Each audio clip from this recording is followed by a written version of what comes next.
రాష్ట్రంలో డిఎస్సి నియామకాలపై రాజకీయ వేడి మరింత పెరుగుతోంది. డిఎస్సి అక్రమాలు జరిగాయని ఆరోపిస్తూ మాజీ ముఖ్యమంత్రి వైఎస్ జగన్మోహన్ రెడ్డి పిలుపు ఇచ్చిన మేరకు చేపట్టిన పోరాటంలో భాగంగా రాష్ట్ర వ్యాప్తంగా ఇప్పటికీ నిరసన జ్వాలలు కొనసాగుతున్నాయి.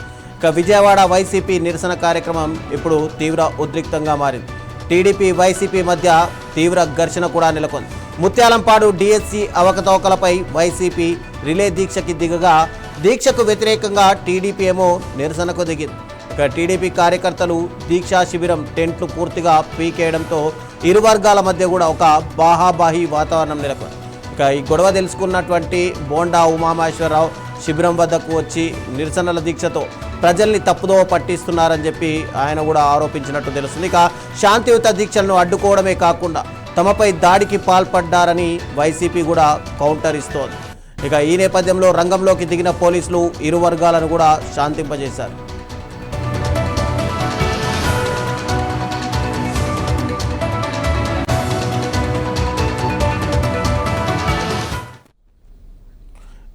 ఒకవైపు వైఎస్ఆర్సీపీ డిఎస్సి నియామకాలపైన అవకతవకలు జరిగాయని చెప్పి రాష్ట్ర వ్యాప్తంగా నిరసనలకు పిలుపునిచ్చింది. శాంతియుత నిరసనలు చేస్తుంటే తమపైన అటు టీడీపీ కార్యకర్తలు దాడులు చేస్తూ తాము ఏదైతే ఏర్పాటు చేసుకున్నటువంటి టెంట్లు పూర్తిగా తొలగించారు అని చెప్పి వైఎస్ఆర్సీపీ ఆరోపిస్తుంది. అయితే దీనిపైన పూర్తి వివరాలు మా ప్రతినిధి కృష్ణ అందిస్తారు విజయవాడ నుంచి. కృష్ణ, చెప్పండి. పూర్తిగా ఒకవైపు చూస్తుంటే కనుక రిలే నిరాహార దీక్షలు చేస్తుంటే శాంతియుత దీక్షలను అడ్డుకునే ప్రయత్నాలు చేస్తున్నారు అని చెప్పి వైఎస్ఆర్సీపీ ఆరోపిస్తోంది. దీనికి అక్కడికి ఉమా కూడా చేరుకోవడంతో పూర్తిగా ఉద్రిక్త వాతావరణం నెలకొన్నట్టుగా తెలుసు. అసలు ఎందుకు పూర్తిగా ఇక్కడ ఉద్రిక్త వాతావరణం నెలకొంది? ఆల్రెడీ డిఎస్సికి సంబంధించి ఈ 16,000 పోస్టులు కూడా ఆల్రెడీ భర్తీ అయిపోయాయి, ఉద్యోగాలు కూడా చేసుకుంటున్నారు. ఆ తర్వాత ఇప్పుడు సడన్గా ఎందుకు వైఎస్ఆర్సీపీ ఈ రిలే నిరాహార దీక్షలు చేస్తుంది? రవి, గత కొంతకాలంగా ఏదైతే డిఎస్సి నియామకాలు తడిపిన కాడి నుంచి, అంటే ఈ డిఎస్సి చేసినటువంటి ఆంధ్రప్రదేశ్ ప్రతిష్టాత్మకంగా చేపట్టినటువంటి దాదాపుగా 16,000 పైచిలకు నిరుద్యోగులు అందరికీ కూడా వాళ్ళ ఉద్యోగ కల్పనలో భాగంగా ఏదైతే కూటమి ప్రభుత్వం వచ్చిన వెంటనే కూడా నోటిఫికేషన్ జారీ చేయడం చూస్తాను.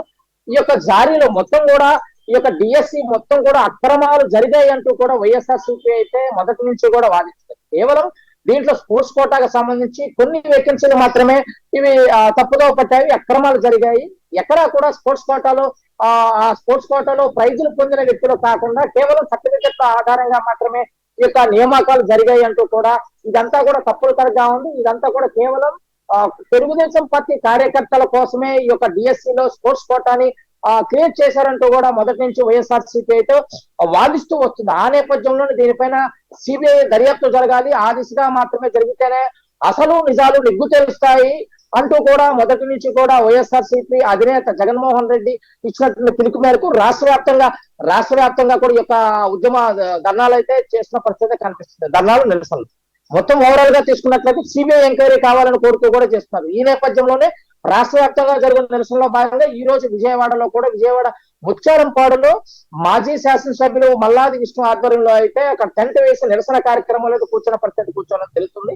ఈ యొక్క నిరసన కార్యక్రమాన్ని కూడా పోలీస్ డిపార్ట్మెంట్ కి ముందుగానే ఇంటిమేట్ చేసి దాని అనుమతి తీసుకున్నాకే అక్కడ నిరసన కార్యక్రమాలు టెంట్ వేశామంటూ కూడా మల్లాది విష్ణు చెప్తున్న పరిస్థితి. కానీ ఏదైతే తెలుగుదేశం పార్టీకి సంబంధించిన కార్యకర్తలు ఒక్కసారి అక్కడ పెద్ద ఎత్తున అక్కడ ఆ నిరసన కార్యక్రమాలకి ఎదురు చేరుకొని దానికి వ్యతిరేకంగా, అంటే ఏదైతే వైఎస్ఆర్సీపీ వాళ్ళు లోకేష్ బాబు అతన్ని అరెస్ట్ చేయాలి, రాజీనామా చేయాలి, సిబిఐ ఎంక్వైరీ చేయాలి అంటూ కూడా వాళ్ళు చేస్తున్నటువంటి కార్యక్రమానికి వ్యతిరేకంగా వీళ్ళు నినాదాలు చేయటం, దానికి వ్యతిరేకంగా వాళ్ళు ఉసుగొల్పే విధంగా కూడా ఈ తెలుగుదేశం పార్టీ కార్యకర్తలతో చర్యలు చేసిన నేపథ్యంలో ఒక్కసారిగా కోటమ్మ శిబిరం దగ్గరికి రావడంతో ఒక్కసారిగా తెలుగుదేశం పార్టీ కార్యకర్తలు ఉద్రేకానికి లోనైనట్లు స్పష్టంగా కనిపిస్తుంది.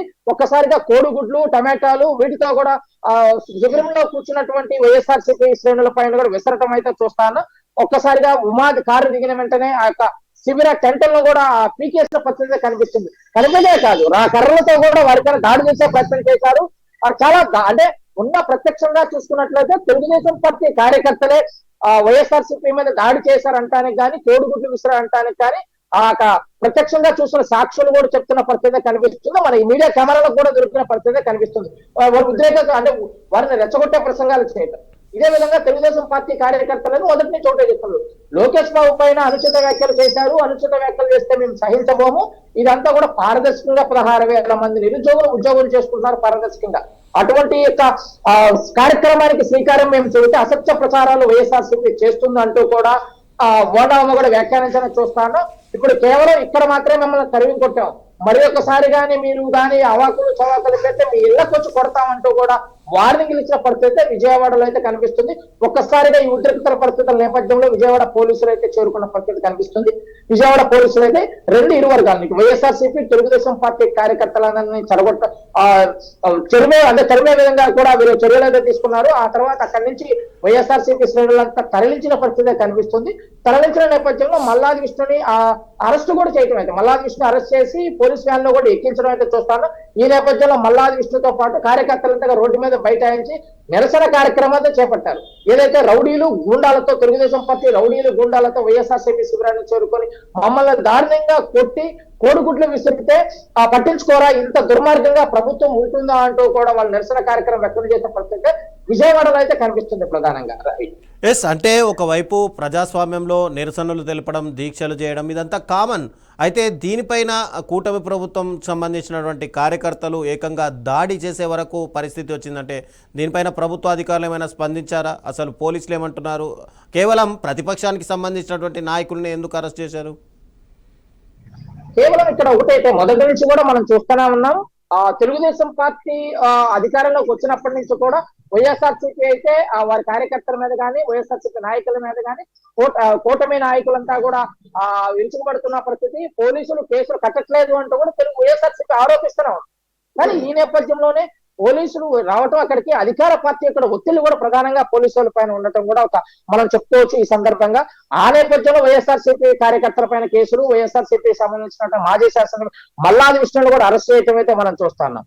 కానీ ఇక్కడ మొదటి నుంచి కూడా శాంతియుతంగా జరుగుతున్న నిరసన కార్యక్రమానికి పైన కూడా తెలుగుదేశం పార్టీ కార్యకర్తలు ఒకంత వారిని రెచ్చగొట్టే వ్యాఖ్యలు చేయటం, ఆ టెంటలు పీకేయటం కూడా చూసుకుంటే ఇది రాజకీయాల్లో ఇది మంచి పద్ధతి కాదు అంటూ కూడా రాజకీయంగా విశ్లేషకులు చెప్తున్న పరిస్థితి కనిపిస్తుంది. కేవలం రెచ్చగొట్టే చర్యలు, ఎవరు రాజకీయాల్లో ఎవరున్నా కూడా విమర్శలు ప్రతి విమర్శలు సహజంగా జరుగుతాయి. కానీ శాంతియుతంగా నిరసన చేస్తున్న వైఎస్ఆర్సీపీ దగ్గరికి వెళ్ళి మరి ఆ టెంటలు పీకేసి వారిపైన కోడిగుడ్లు టమాటాలతో దాడి చేయటము, కర్రలతో కూడా కొట్టే ప్రయత్నం చేయటము, దానితో మాజీ శాసనసభ్యులు మల్లాది విష్ణు పైన కూడా కోడిగుడ్లతో దాడి చేసినటువంటి ఆనవాళ్లు కూడా ఉండటం చూసుకున్నట్లయితే ఈ యొక్క రాజకీయంగా ఈ యొక్క చర్యలు మంచివి కావు, ఆరోగ్యవంతమైనటువంటి రాజకీయాలు కావు అంటూ కూడా రాజకీయ విశ్లేషకులు చెప్తున్న పరిస్థితి ప్రధానంగా తెలుస్తుంది.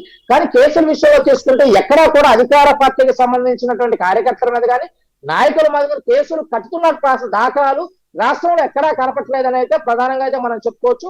కేవలం వైఎస్ఆర్సీపీ యొక్క రాజకీయ నాయకులు ఇది కక్షాధిపతిగా జరుగుతుంది, కేవలం ఏమి చేయకపోయినా కూడా కొంచెం ఒకంత చిన్న మాట అన్నా లేకపోయినా కూడా వైఎస్ఆర్సీపీ కార్యకర్తల పైన కానీ వైఎస్ఆర్సీపీ నాయకుల పైన కానీ ముందస్తుగానే పోలీసులు కేసులు కడతానంటూ కూడా పెద్ద ఎత్తున రాజకీయ వర్గాల్లో చర్చ అయితే నడుస్తుంది. ఇది రాబోయే భవిష్యత్తు కాలంలో రాజకీయాలకి ఇది మంచి పద్ధతి కాదు అంటూ కూడా ఒక పక్క విమర్శలు అయితే వస్తున్న పరిస్థితి కనిపిస్తుంది. అంటే ఇక్కడ వైఎస్ఆర్సీపీ ఏదైతే రిలే నిరాహార దీక్షలు చేస్తుందో దానికి అభ్యర్థులు కూడా ఏమైనా హాజరయ్యారా, తమకు న్యాయం జరగలేదు అంటూ? మొదటి నుంచి కూడా వైఎస్ఆర్సీపీ దీక్షా శిబిరాల్లో కూడా ఎవరైతే ఈ యొక్క వికలాంగుల కోట అయి ఉండొచ్చు, కానీ అదే విధంగా స్పోర్ట్స్ కోటాకి సంబంధించినటువంటి ఎవరైతే నిరుద్యోగులు ఉన్నారో, అంటే ఉద్యోగం రాని వాళ్ళు ఉన్నారో, నిజమైన అర్హత కలిగి ఉన్నారో వారంతా కూడా దీక్షా శిబిరాలు కూడా వస్తున్నారు. గతంలో సైతం విజయవాడ కూడా వికలాంగులు వచ్చి ధర్నా చేసిన పరిస్థితి కనిపించింది. అదే విధంగా ఎక్కడైతే ఆ నిరుద్యోగుల ప్రాంతం అవుతుందో ఆ ప్రాంతాల్లో కూడా వైఎస్ఆర్సీపీగా శిబిరాలకి వెళ్ళటము, వారికి జరిగినటువంటి అన్యాయం గురించి చెప్తున్న పరిస్థితి కనిపిస్తుంది. నిజంగా ఇది అన్యాయం జరగలేదు, అందరికీ పారదర్శకంగా మేము పోస్ట్ ఇచ్చాము అని చెప్తున్నటువంటి తెలుగుదేశం పార్టీ కూడా ఎందుకు వారికి అన్యాయం జరిగింది మీకు పారదర్శకంగా చేశామని చెప్పలేని పరిస్థితి అయిపోయింది. వాళ్ళు మొదటి నుంచి కూడా సిబిఐ డిమాండ్ కి వైసీపీ అయితే కోరుతుంది. ఆ దిశగా కూడా కూటమి ప్రభుత్వం కూడా అడుగులు వేయకుండా కేవలం విమర్శలతోనే కప్పిపుచ్చింది అంటూ కూడా రాజకీయ వర్గాల్లో చర్చ నడుస్తుంది. నిజంగా తప్పు చేయకపోతే స్పోర్ట్స్ కోటాలో కానీ వికలాంగుల కోటాలో కానీ పారదర్శకంగా జరిగి ఉంటే, ఎందుకు పారదర్శకంగా జరిగి ఉంటే సిబిఐ ఎంక్వైరీ కోరదు ప్రభుత్వం అనేది కూడా ఇక్కడ పెద్ద చర్చాంశం అయితే కనిపిస్తుంది. ఎస్, అంటే ఈ నిరాహార దీక్షలు ఇంకా కొనసాగే అవకాశాలు కనిపిస్తున్నాయి. కేవలం వైఎస్ఆర్సీపీ ఈ రోజు ఒక్క రోజుకు మాత్రమే పిలుపునిచ్చిందా? దాదాపుగా చాలా రోజుల నుంచి వైఎస్ఆర్సీపీ యొక్క నిరసన కార్యక్రమాలు చేపడుతున్నా ఉంది, విడతల వారీగా చేపడుతున్నా ఉంది. అదే విధంగా ఇంకా ఈ యొక్క దీక్షను కొనసాగిస్తాము. ఏదైతే లోకేష్ మంత్రిగా ఉన్నటువంటి విద్యాశాఖ మంత్రిగా ఉన్నటువంటి లోకేష్ రాజీనామా చేయాలి, లేకపోతే ఈ యొక్క ఏదైతే అవినీతి అక్కడ జరిగిందని ఏదైతే మేము ఆరోపిస్తున్నామో నిజంగా చిత్తశుద్ధిగా ఉంటే సిబిఐ ఎంక్వైరీ వెయ్యాలి. అప్పటి వరకు ఈ దీక్ష కొనసాగితేనే ఉంటుంది అంటూ కూడా వైఎస్ఆర్సీపీ ఛానల్ పడుతుంది. Yes, thank you Krishna.